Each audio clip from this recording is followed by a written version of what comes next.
Mics are on? Mic's on? Mics are on. All right, so I'll call the meeting to order. Meeting minutes of December 18th, 2024. Any questions? Motion to approve the minutes as presented. Second? Second. All in favor? Aye. Passed. Public comment. This item is for any member of the public to comment on topics not otherwise on the agenda. No public comment? Excellent. Finance report?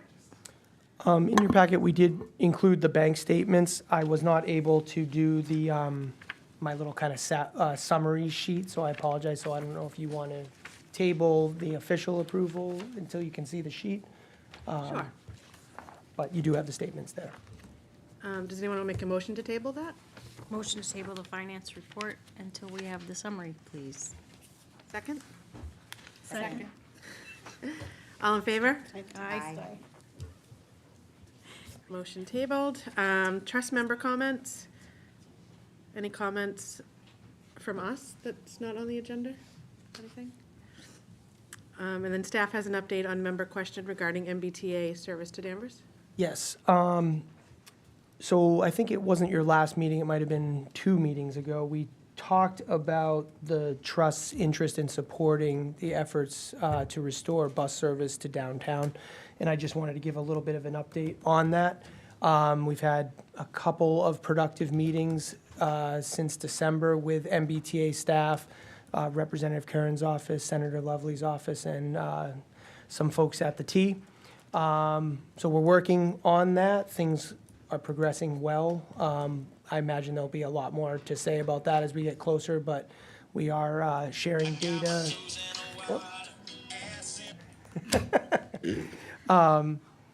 So anyway, just wanted to give you an update on that, things are moving well with the T. Awesome, thank you. And then the housing plan discussion. So tonight we have Noah Harper from JM Goldson Associates to give us a little bit of a presentation on the draft plan. I believe members of the trust received about a 118-page draft plan, and Mr. Harper will be kind of walking us through the high points. Obviously, for those in the audience, we've started this process last spring, did a bunch of data research over the summer.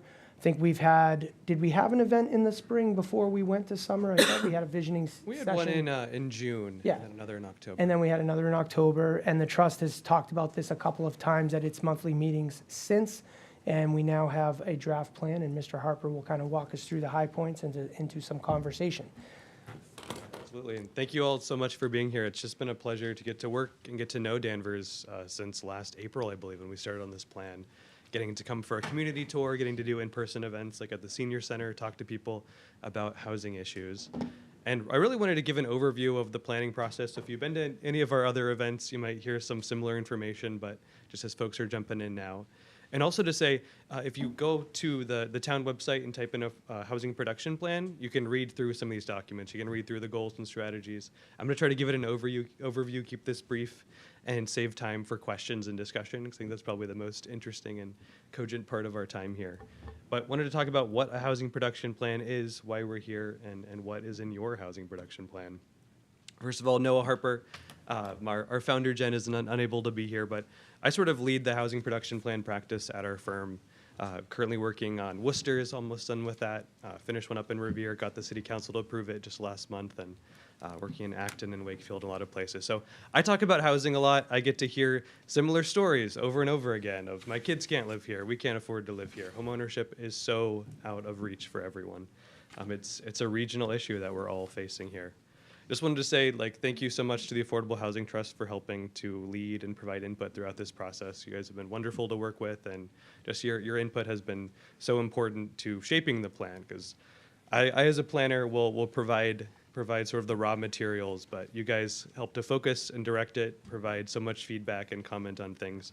I really want it to be be your plan at the end of the day, because you folks are the ones to implement it. And thank you also to staff, to Aaron and Brian and Alicia, just for helping support this over the past almost a year. Agenda super brief, review the housing production plan, talk a little bit about it, and then we'll have some questions and discussion. What is a housing production plan? In some ways, it's a state document that can help with affordable housing.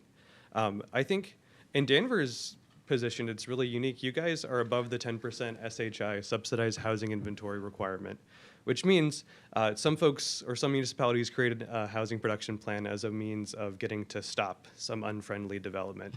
You guys are doing this sort of as a proactive way of thinking, how do we produce more housing, tackle this big issue in a way, and also get to think about the affordable housing question. And so there's some state required parts of that. There's development constraints. And, oops, excuse me, just want to make sure there we go. Development constraints, there's local capacity chapter, goals and strategy is my favorite, and I think to you probably the most interesting one of the bunch. But I'm going to lead with the housing needs part, which is just about the data piece. We look at census data, we make lots of charts and graphs, and try to make a few takeaways. And I think the big ones are not going to be sort of mind-blowing to you guys. They're things we're seeing all across the region. Aging population, shrinking household sizes, and a need for affordable units. And affordable can mean a lot of different things to different people. Capital A affordable could mean a deed-restricted unit that is set at a certain income. But also just affordable, maybe a lowercase a. A lot of homes that folks live in today you bought because it was affordable to you at your price point. So when we talk about affordable housing, it can mean a lot of different things. And we in this plan and the goals and strategies tried to tackle both sort of the market-based affordable housing that's naturally occurring and also those capital A affordable deed-restricted units. So Danvers population, like many towns in the greater Boston area, is aging. This is basically a 10-year snapshot from 2012 to 2022. And the sort of brownish bars are your older cohorts. And so looking forward to population projections to trends from MassDOT and the UMass Donahue Institute, we see that some of the older sort of 55, 65 plus cohorts are going to be growing in greater numbers. And part of that is folks are living longer, got the baby boomer generation. But also, and one of my theories of this is people aren't having as many kids as they used to. And so we're having smaller household sizes and fewer people to fill in the gap there. And part of that could be just the cost of childcare, the cost of having kids is so difficult. So just the aging households and shrinking population sizes. So this is that same sort of 10-year flashback between 2012 and 2022. And I've just highlighted in a light green right there, your 1 to 2 person households. Those are 63% of households in Danvers. So 2/3 of households in Danvers are just 1 or 2 people. So thinking about our housing and the number of bedrooms, the sizes, what we're building, and making sure that serving. Just want to jump in. I think we have a little over 11,000 or a little over 10,000 housing units. Maybe it's Yeah. 10,600-ish, something like that. That sounds correct to me. So just overall number. Yeah. And so we've just seen household sizes are getting smaller and a good amount of 1 and 2 person households. And I did a similar presentation earlier on the process to Wakefield last night, and it was just some very similar data. So you guys are not alone. It's happening all across the region.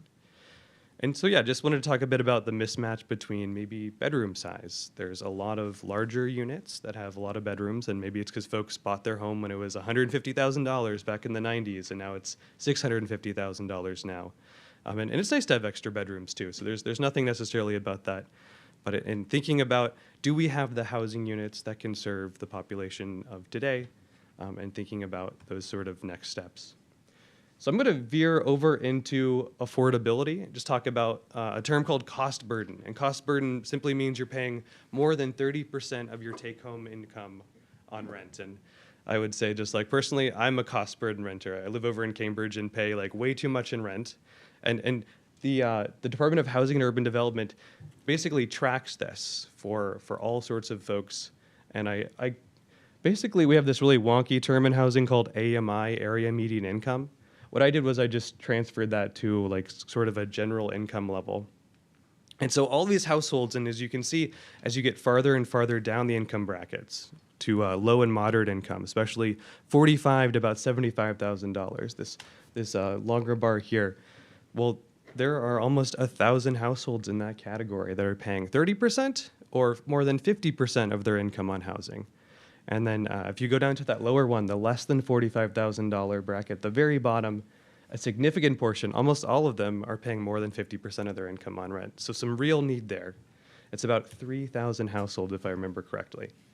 And yeah, I just wanted to share that definition, the 30% of your gross income, because that's how we kind of track the need for affordable housing. Breaking down just the numbers here of your different households that are cost burdened and have these need for affordable housing, and starting to think about what are the ways that we can deal with that. The 1,000 households sort of in the moderate income range, and then the 875 at the very low income range there. So a lot of need. I wanted to jump over to just a fun part of this project for me was getting to learn more about your town, getting to walk around and take lots of pictures and think about how was it built over time, those historical patterns of development. Here in this map over here on the left, the darker blue are basically everything that was built until right before World War II, and it was sort of the town centers, Danvers Port, downtown, the walkable areas. And then as the automobile kind of came to be, we started to spread out a little farther and farther, and you can see these different rings of development over and over again. And in your downtown, you have a lot of dense multifamily housing. Lots of really cool houses. I just driving through now really appreciated like looking at the architecture, and a lot of fun. So you have this concentration of housing units here in the downtown and these historical patterns, but not so much as you start to get farther and farther out. And so one thing that's in our goals and strategies, let me make sure there we go, is looking at you guys' zoning and thinking about how does the zoning reflect what's built there today, and are there any tweaks that could be implemented to change it? And I will say Danvers has been like really proactive in making some sort of top-notch, thoughtful zoning. This purple area right here by Danvers Town Hall, those are your character-based zoning districts, and it's using like, at least to us planners, this is the new cool and fancy zoning that we love to see, that thinks more about design and form of the buildings rather than the more boring, outdated form, which is about uses. So you guys have been doing really well, but perhaps there's some parts of your zoning that don't match the existing built environment or your future needs and current ones. So some of the data that I just shared, those maps and a lot of takeaways we talked about way back in June. There's Aaron talking about it. How you doing, Lo? And yeah, we went out to the senior center, had a discussion, and walked around and looked at all these boards and talked about the data indicators. Had folks write on their sticky notes, what are some of the challenges and the opportunities when it comes to housing. And also kicked off a survey that went through the end of the summer. And in the survey, just want to make sure my screen is updating so you guys can see it. The survey wanted to pull out just two interesting highlights. People were generally pretty happy with their home where they live today. There was concerns about cost, but the quality of their home was, they're like, I'm satisfied with it. I'd like to stay here. I'd like to be able to stay in Danvers. I'm concerned about the cost, but I do enjoy being here. One thing people said they weren't so sure, and I think it goes into the aging population, is they weren't sure that their home was going to meet their mobility and accessibility needs in the next 10 years. That could mean steps if you're a wheelchair user, being able to turn in the bathroom or the kitchen. And so that's like a big thing that we wanted to think about in our plan, is being able to meet those future projected needs. And the other thing is just to throw out some housing terminology, an ADU. The state recently passed a law that said basically every district that allows a single family home, you can build an extra unit, an accessory dwelling unit. It can be inside a home, it can be outside of it, it can be in the attic, in the basement. And we said, would you consider building one if you're a homeowner? And half people said, no, probably not, which I think makes a lot of sense. It's a lot of work, who knows how to do it. Some people said maybe they would. Maybe they do it for a relative. Maybe they do it to make some extra income to cover the mortgage and the property taxes. So that'll be really interesting to see as you guys, I think as of February 3rd, that became the law in the Commonwealth, if we start to see more of an uptick there. And really like that as a strategy, and it's honestly not, I think it's briefly mentioned in our plan, but because it's already the law of the land, it wasn't as big of an approach. But as a housing strategy, it's great because it lets owner occupants, build some extra wealth. It lets them add an extra unit, rent that out to maybe a young person, or maybe an older couple can then rent out their primary home and get some income there, or the the next generation could have the house or something like that. So there's a lot of flexible options that are really cool and harken back to some of your older style development that had multiple units and different configurations and a lot of cool opportunities there. Okay, I'm going to fast forward to October 2024. We basically, in the interim, after that survey, came together and put together some goals and strategies, the Affordable Housing Trust and staff and myself, and we went through a few iterations and then invited folks to come and hear us talk about them. And I believe it was in the same room, and we had a forum and talked about it and got some good feedback. We talked about, it was great just hearing the update on the BTA, because as we talk about adding more homes in strategic and smart places, being able to have other options for people to get around, like adding bus service, restoring it really, because it was taken away in COVID, is going to be super key. And that's frustrating to me as someone who doesn't drive and actually had to take an Uber here. I would have loved to take an BTA bus down into downtown Danvers. And yeah, so that's really exciting and something that we say continue to advocate for restoring transit, particularly into downtown. And secondly is a little wonky, so I wanted to explain it. Inclusionary zoning with an ownership incentive tier. So you have something called inclusionary zoning, and it says if a new development is built over a certain threshold of units, and I think it's under, there's fractional zoning, someone will make a payment. I believe it goes to the Affordable Housing Trust. Well, maybe there's another avenue you could make that could, say, give someone a bonus of density in exchange for affordable ownership units. So right now, if you're building affordable rental units, renting is great and awesome, and we should have that as an opportunity, but giving people an opportunity to also build some wealth, feel like they have some long-term permanence and stability in the community. I think that'll be like a really exciting thing to continue to explore is how do you incentivize affordable home ownership? And there's a few fun examples, and in the plan, in the goals and strategies chapter, we have examples from other communities in the area that have been doing it, and you can take a peek and would love to hear your thoughts. So goals and strategies, pretty, not too complex. We've just got 4 right here. 1, sustain Danvers' current affordable housing portfolio with an emphasis on deeper affordability for future investments.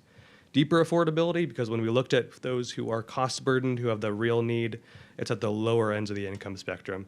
These are residents right now that are really struggling with their income to make ends meet. Second is addressing the town's senior and accessible housing needs, making it easier for residents to remain in the community. And that's going back to what we heard in the survey, and I've heard from different folks in interviews too. That could manifest as, say, the Affordable Housing Trust partnering with Habitat for Humanity on home rehab projects, exciting things like that. Number 3, promoting housing production that builds local wealth while adding attainable homes. The idea behind this is thinking about, if we are to produce more housing, do we want to ensure that those are community members that are rooted in the community, that care about the neighborhood, that want to make it a great place doing the building? I personally do a lot of writing and have been published in a few places if you'd like to learn more about this, but it's called incremental development, and it's about getting back to that older style that we saw in the map from pre-World War II, when development was a little more piecemeal and it happened in a much more personal way. So something like ADUs are a perfect example of that, because they still can preserve the neighborhood character, a gentle density, and do it in a perhaps less systematic and more human way, which is exciting. And building local wealth too, particularly if someone's struggling with property taxes, which we heard about a few times in the survey for sure. And number 4 is leveraging key sites for mixed income and affordable housing. So those are, I'll share a few examples there, but we mentioned a few town-owned properties that, I believe there was one DPW parcel that in the future, if they vacated, could be used for some affordable housing. There was also thinking about the Endicott Street corridor, I think we're calling it, over where the mall is, and what could that area be? And essentially advocating for a planning study on its own to engage the community and just focus on that and think about it. So no big surprises there, just saying, hey, this is an opportunity site that we should have its own plan on and have everyone have a conversation for maybe 6 to 8 or 9 months and talk about it. So I just wanted to talk about a few strategies here, try to just share some examples. This is, I sort of keyed out on your zoning map everywhere that is zoned for single family, or right now it's a single family home plus an ADU. One idea here is simply to go from single family zoning to duplex zoning. So allow slowly over time turning over from one unit to 2. No neighborhood should have huge cataclysmic change, but no neighborhood should not change at all. I really like that philosophy from Strong Towns. So that's one recommendation, is consider changing your single-family zoning to two-family. And separately, wanted to talk about just an example of that more transformative development, the Endicott Street corridor, thinking about the Liberty Tree Mall. This is an example from the Watertown Arsenal Mall project, where they're putting in labs and housing and redeveloping that and transforming it. Finally, or not finally, got one or two more for you guys, but this is an example of a few projects actually over in Ipswich and Salem, where they're redeveloping public housing to add mixed income units and sort of bring everything up to code.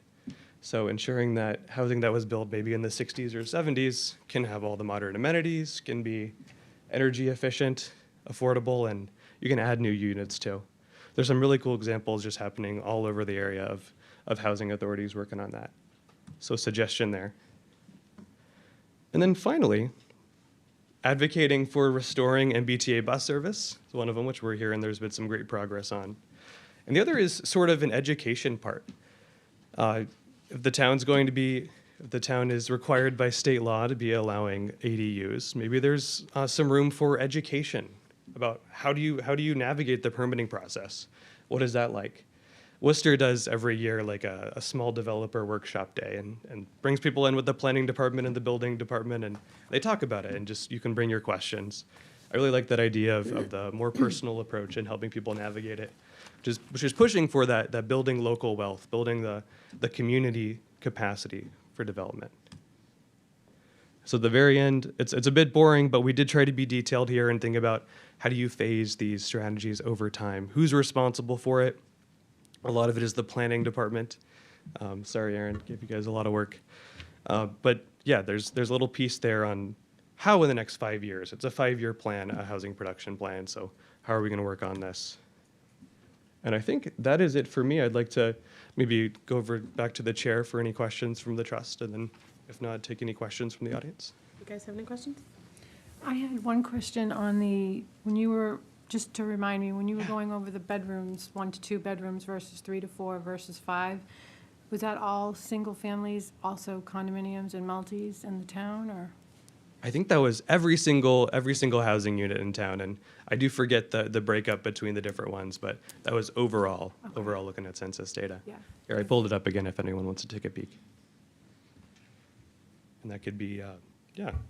It's interesting that you're seeing more development of larger homes, and those could be, say, McMansions or also new condos that have a lot of bedrooms, which is, yeah, it could be both. Any other questions? Anyone else? Good. Anyone in the audience have any questions? Yeah. No, I don't. Do we want people to go up to the microphone? I think our viewing audience. People at home. Okay, all right. Sorry, sir. Yeah. Happy to share. We're filming Happy to and share. broadcasting, so the public demands clean audio. Transparency. Yeah, that's great. Yeah, Jim Morose, town meeting member, precinct 3. So one question I have is, you did a survey, so how many, there's 28,000 people in town, how many people took the survey? I believe we had 360 responses to the survey and kept pushing it. It wasn't as high as we would have loved. Yeah. Okay. And I don't have any more, questions, but just basically your comments. And number one is like, we just went through this whole MBTA zoning, and we got a whole bunch of new units zoned, and so now we're talking about, is what we're talking here kind of conflicting, or in addition to the MBTA zoning? It just seems like a conflict. And again, to talk about, Danvers is a community, and density is a big problem. I mean, a lot of people were surprised when we came up with that big, building on the corner of Harbor and Maple. But, and so there was. Hobart and Maple. Hobart and Maple, yep, sorry. And so even though we implemented this MBTA zoning, and a lot of people knew about it, but they didn't really understand and that's gonna go all the way down High Street. Yeah. Where I live, but it doesn't matter. Because I'm one of the old people on the chat. By the time this happens, I'll be gone. But Danvers is very, the density, and it's pretty much built out, I would like to think. I mean, there are a few places for improvement. Everything inside of 495 is pretty much overbuilt. You know, I mean, it's like the field of dreams. I think that people need to start building out. And when I think about it, just one other thing to think of, we've lost like 3 congressmen in the last couple of decades, which is like, that indicates that our population is going down, so we just need to take all those things into consideration. Thank you. Yeah, I really appreciate the comment. And I would just add on the population loss part of it. Part of it is housing affordability. I think people are moving. I was working in Revere, and the planner I was working with, she moved down to Texas because it's affordable and she could buy a home. I would say as a young person, I'm not sure if I'll be able to buy a home in the area. I shared with Aaron, there's a Greater Boston Housing Report Card, and that's sort of like this plan, but looking at all of the municipalities in the area. And one of the interesting data parts of it was that we actually, are losing population. If it were not for sort of foreign immigration, like our area would have negative people because so many people are moving out of here. And I think cost of living is such a big part of it. And that's a reason, at least at the state level, housing has been something they're really trumpeting. And yeah, I think I would just add on any zoning changes, these are just ideas shared in the plan, and they would have its own process and discussion. And nothing in the housing production plan, for better or worse, is the town is required to implement. It's basically you guys putting together a roadmap, and we'd really love for you to work on it. But nothing in here will be, the state won't be coming after you if you don't, do strategy 3B or something like that. Thank you, Noah. And I think one part of the conversation, we talked about MBTA Act. I know people, felt we were compelled into doing that, and I guess in some degree we were, but, we made that right for the community, or at least the process that we went through led us to believe we were doing, we had a consensus document. I think it's, and again, I want to be careful because again, I'm high enough in the organization that I'm not trying to speak for the town. I'm not trying to say, but I think the reality is that we have we are more or less built out. We have very few development opportunities outside of the character-based zonings downtown at this point.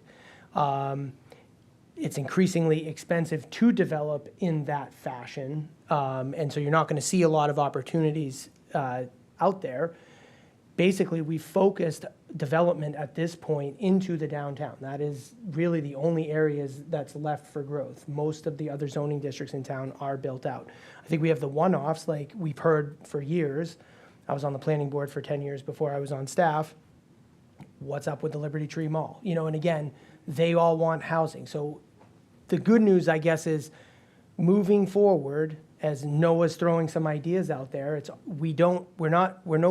there's no more stick. We've done what we need to do. We've got our 10%. Now it's about making it right for us.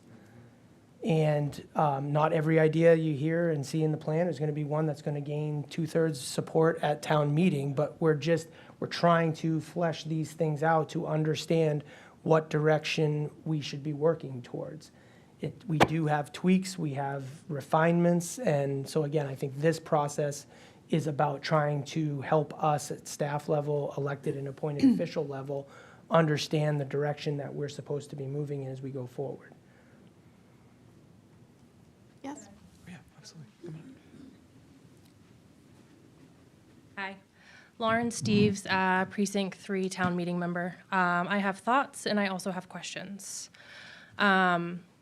I want to first say I'm not opposed to affordable housing, but I think it has to be done in a very thoughtful way.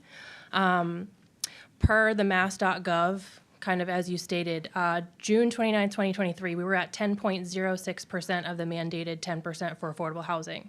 This data is almost 2 years old, so the percentage has likely increased since then. Currently, on a quick search, there's 138 apartments available for rent currently in Danvers. Changing the zoning bylaws to allow two-family homes by right in all residential districts does not increase affordable housing in Danvers. I personally oppose the residential two-family zoning change. Danvers is densely populated with many single-family lots too small to accommodate two-family homes with proper parking. These zoning changes would allow investors to convert single-family homes into two-family properties, making it harder for first-time homebuyers as investors can outbid them in an already competitive market. Two-family homes are often investment properties owned by landlords who have no vested interest in this town and neglect upkeep. And I say neglect upkeep because I live in a densely populated multifamily area, and just after these recent snowstorms, I can tell you the cleanup has been abysmal. Additionally, the zoning change could strain our infrastructure and public services. Our police department is already stretched thin and understaffed. Utilities like water could be overwhelmed. As of December 2nd, 2024, we were at a level 6 water ban. The school system might also struggle to adjust to more students. And just imagine every single family home in Woodville becoming a two-family. The traffic and congestion would increase dramatically. While the housing production plan did show some support for allowing two-family homes by right, the opinions divided, with 53% in favor and 42% opposed. Notably, 51% of the respondents to the 284-person survey opposed any zoning changes. Since 3 of our 6 residential zones already permit two families, there seems to be little justification for expanding this. Danvers is a town with very unique character and a rich architectural history, which you mentioned, featuring colonial, Georgian, federal, and Victorian styles. These contribute to the town's charm, and new developments that prioritize profit, like the flat roof Maple Square, clash with the heritage of this town. Many residents value our town's history and want to preserve it. And while some may prefer a more urban lifestyle, Danvers was not built for that, and we shouldn't have to adapt to those expectations. Our suburban design and character are what draw many to live here, and the preservation of our heritage is crucial and should be prioritized over short-term development. And not every town or every city is for everybody, and that's okay. I don't want to live in a city, so I don't live in Boston. I wouldn't move to Boston and say, we need to have more parking because I don't like walking everywhere. So that's my thoughts on that, and then I have a handful of follow-up questions. I want to seek clarification on whether the proposed rezoning would change setbacks. I mean, this is just an idea in a plan. There's no proposal. So we haven't got, I Oh, you mean, don't know? Okay. I wouldn't, that's a detail that would be developed probably years from now if this idea were to gain any steam. Okay. And then per the housing production plan, I see that we have the traditional 1.5 parking spaces, which I've never been able to wrap my head around, for a 2-bedroom unit, and then 2 spaces for a 3-bedroom unit. And the housing production plan cited parking requirements can add 10 to 20% to overall construction costs. This appears to insinuate the cost of parking is what is preventing you from providing adequate parking. And this is particularly detrimental when it relates to snowstorms. Beverly's already seeing a major problem with snow emergencies, and there not being adequate off-street parking when we have snowstorms. So that's a concern. And then it also, now that ADUs are allowed by right, there was an explicit mention of trying to keep it out of the short-term rental market like Airbnb and VRBO. What zoning laws can you implement, and how do you enforce them? That would be handled by the planning office. We are currently monitoring short-term rentals. We do not have a bylaw. That's part of, the ADU bylaw went into effect statewide faster than we were able to complete this process, draft a proposal, and work that proposal through. One of the outcomes of this plan will hopefully be that we should go through with that process and address some specifics around ADUs, EFLAs, which are our kind of pre-existing version of an ADU, as well as short-term rentals. We don't have an affirmative policy regarding short-term rentals. Right now, we feel, and we have enforced, that they are not allowed in Danvers, but we're relying on a decision at, I think, an appellate level court case that has a fact pattern very similar to the situation here in Danvers. So we would like to go to town meeting with an affirmative policy one way or the other. I mean, I will tell you at the staff level right now, we're not encouraged to see short-term rentals.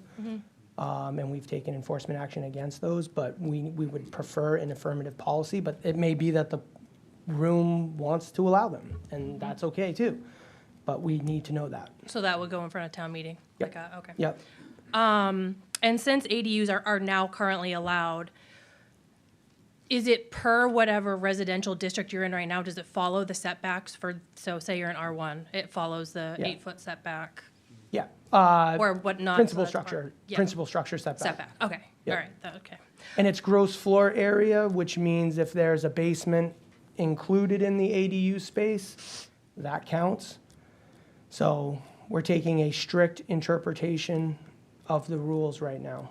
The state, Yeah. yeah, which is actually my next question, is the law regarding parking spaces for ADUs is like murky at best.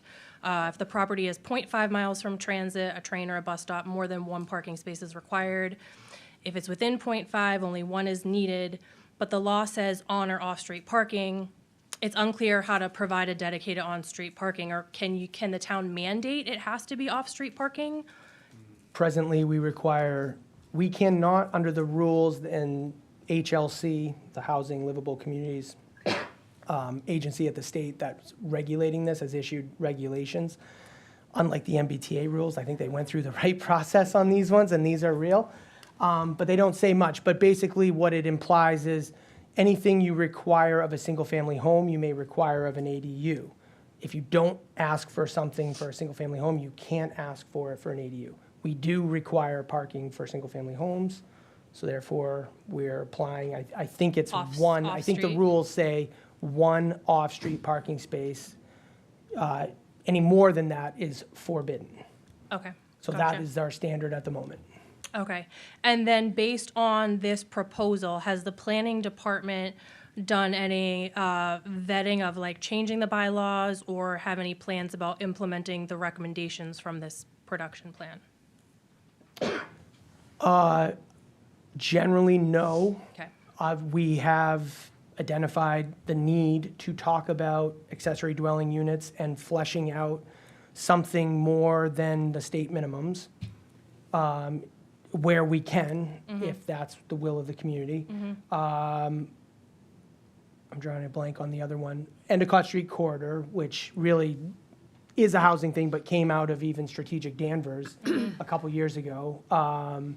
That's been a theme about like trying to get the mall firing on all cylinders, but we're not going anywhere. Planning office is probably going to launch a planning process later in 2025 to talk about that. And again, that could result in nothing. That could result in the Taj Mahal, wherever that process goes. But we want to start that conversation in 2025. The Housing Trust did implement a partnership with Habitat, Essex County Habitat, for the housing repair rental program that Noah mentioned earlier in the program. That one didn't require town meeting action. So we've implemented that. I think we've helped at least one property has gone through it? Two properties have gone through that, and that's about helping people with modifications and adaptations in the home to keep them in their home longer. So that's good. With the ADU piece, it's kind of coupled to the EFLAs and talking about EFLAs and whether or not they make sense. If ADUs are allowed, do EFLAs make sense anymore? Because to be honest, if you're an independent actor choosing between, do I want to do an ADU or an EFLA, you should choose ADU. It's a lot less restrictive. EFLAs require deed restrictions. They must go to a family member, and we come and check every couple of years on whether or not that person's there. Same amount of money, I might as well do the ADU. So we want to talk about that. Maybe there's an incentive thing that we could encourage EFLAs to continue in some other iteration, but we have to have that conversation. There's also dwelling conversions, which are permitted today. I think we should roll all of this stuff into one conversation because dwelling conversions were designed to take the old Victorian, like in my neighborhood, by the way, I live in a two-family, that was converted, and I took care of the snow. I was out there by 8 a.m., and Mr. Betancourt next door was out there shortly thereafter. you are a rarity, I assure you. So dwelling conversions were designed to be able to subdivide the house, not the property, but the house, the old Victorian, into multiples. We as planners, that's a good thing, but right now what we're starting to see is people expand a single-family home and then apply for the conversion. So like, is that what town meeting meant 50, 75 years ago, whenever that was adopted? I don't think so. So we should talk about how we're gonna do that. And again, we can't control that growth. I couldn't tell you how many opportunities for that exist in the town. Normally, when we do a zoning proposal, especially one of size, like we did for the the downtown character districts, the MBTA stuff, we gave you, town meeting, a build-out analysis. We believe we can tell you the upper limit of what that zoning change will produce. Who knows when we realize that number, but with like dwelling conversions, FLAs, ADUs, it's so hard to figure out what that's going to be. So we would like to have a conversation to have a better idea of what we think we're getting for what what we determine the policy to be. So we haven't really gone too far down the road, but we have just been batting around the ideas and kind of the guidelines for how we would approach that. Okay, yeah, I just wasn't sure based on this plan, like how far anything has. It's not even a real plan yet. It's still a draft. Well, it's a plan. It's a housing production plan. But I mean, it's not been adopted. It has not been adopted. Right. It is That's not- that's why I this asked the question. Okay, that was it. That's all my questions. Thank you. Thank you. Thank you. Cool. Yes, sir? Anyone else?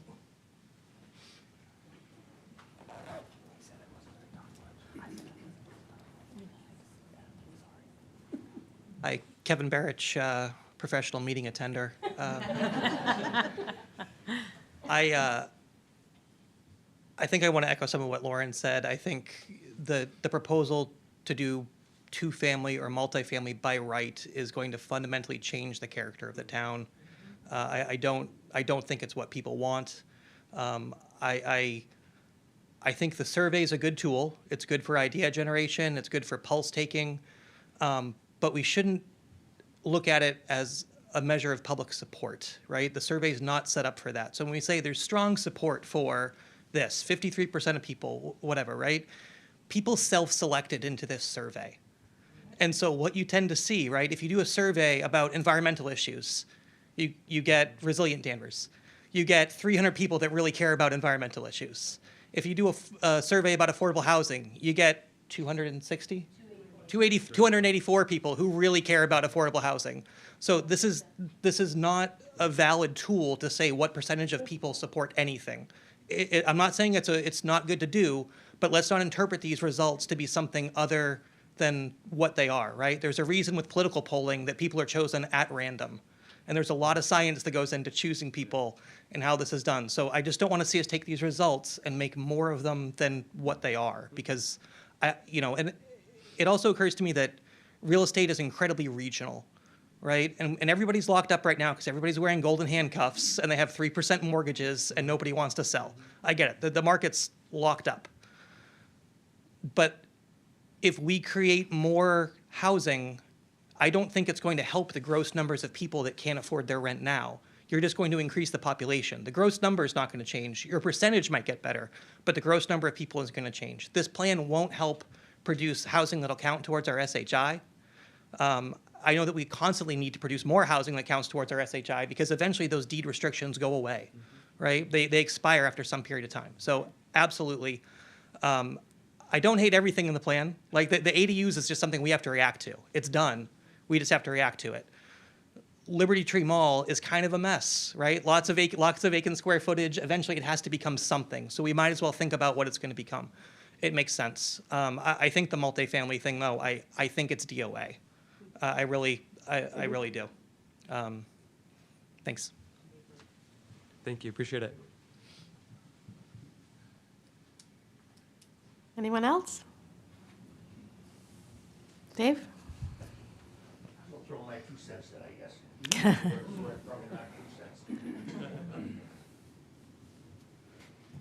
Dave McKenna, town meeting member, precinct 8.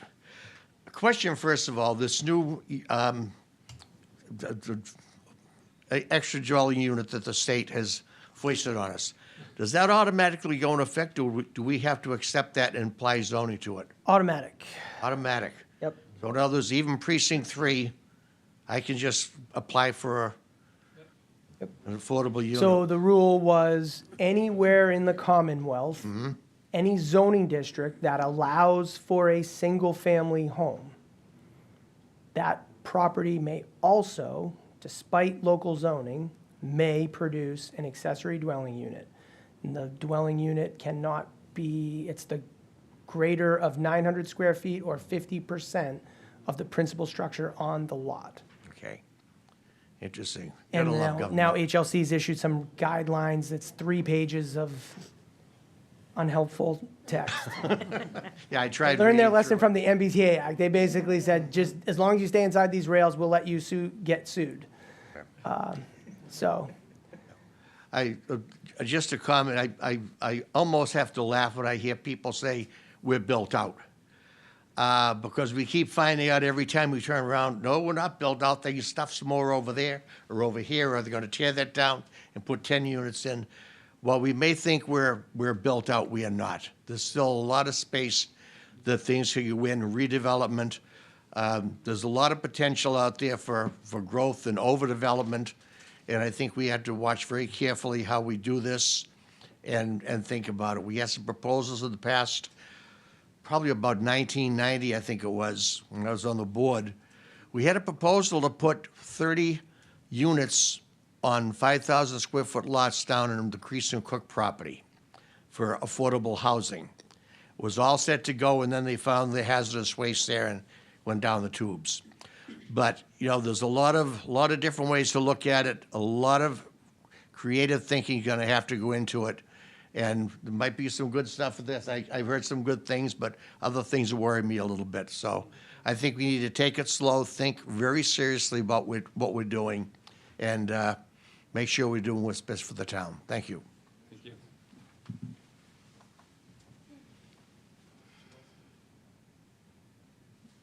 Anyone else? Lois? Hi. Lois McKenzie, Precinct 3 Town Meeting Member. I just wanted to bring up a couple points in reading this survey or this act. Some of the things that were pointed out is taking some of the town open space and building on it. Town Forest by Middleton, Ferncroft area, is that around that pond? I don't know where Landolphi Conservation is. That was mentioned too. I hear so many people say to me, well, we need open space. We need open space. And then you throw that into this report, it kind of throws you off kilter, wondering, why are we thinking this way? And my other question is, we've already put through the MBTA zoning act.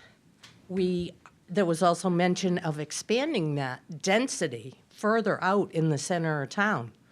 Is Danvers Square not dense enough? And why is it that we want to come and change our town totally? That people moved into this town, like Lauren said, because they liked the town. I once spoke to a reporter, and this is probably 20 years ago. I can't remember who she was. She says, I've looked in the town of Danvers. She says, I love this town. It was so charming. It reminded me of Norman Rockwell's hometown. And we wanted to live here, but we couldn't find any place to live. It wasn't because of money. It was just, there was no housing, no single-family homes. People who come and buy a single-family home, who is anybody else to say, you can't own all that land if you want it? Why are you taking that opportunity? Why do you want to take that opportunity away from them if you're saying you can make them all two-family? They want to live in a single-family neighborhood. You have a right to. It's just my feeling. I just get very frustrated. and again, I think the point is, we're not saying that that's a proposal. We're saying that's an idea. But it's not a good one. Okay, but we throw it out there as a conversation point. Nor is It's trying to okay take if open we're- space. Agreed. But it's just a I know, but- strategy, it's a, He gave this perfect presentation, and it's fine. But there are a lot of things left out if you read this whole report. And I tried, but I didn't have time to finish it. well, we'd love the All at comments. once. And again, But- again, it's, and the other point being made was what Kevin said about how few people actually responded to this survey. yeah, we get it. We were It's- disappointed. it's We would have minimal. loved 30,000 respondents to it. It's not, I don't know, I didn't pick up on it. I'm not on Facebook all the time, so, I mean, if that's how it got out there, I don't know. But I didn't do it. Yeah, I'll just add about the open space. We asked in the survey, where could we build more housing? And that's just folks, they wrote that in there. So that's not coming from me. It's just us reporting out what people entered in the survey. But yeah, absolutely. I don't think anyone's. Yeah, an open space is great, and planning and our field is all about balancing the different needs, and I don't think anyone here is going to be pushing for encroaching on any open space. It's super important, but I appreciate your comments, so thank you so much. Cool. Anyone else?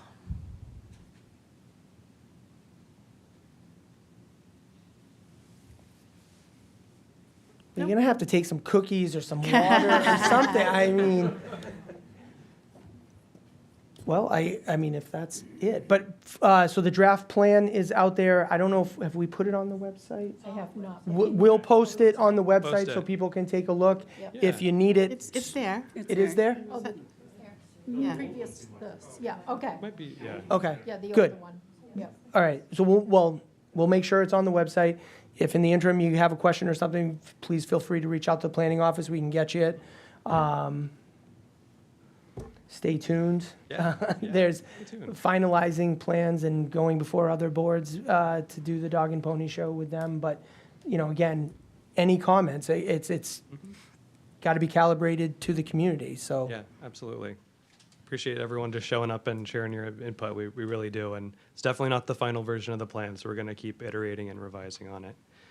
It's a process. It's a process. So appreciate you guys being here. Thank you, everyone. Thank you for coming. I think the only item left is adjournment. Make a motion to adjourn. Second? A second. Not too bad. All in favor? Aye. Adjourned. All right. Thank you all very much. This is way earlier than I thought. I know. Sir, appreciate it. I thought I was gonna go and pick up Nate right down here. I have a whole hour. We're not proposing policy. We are looking for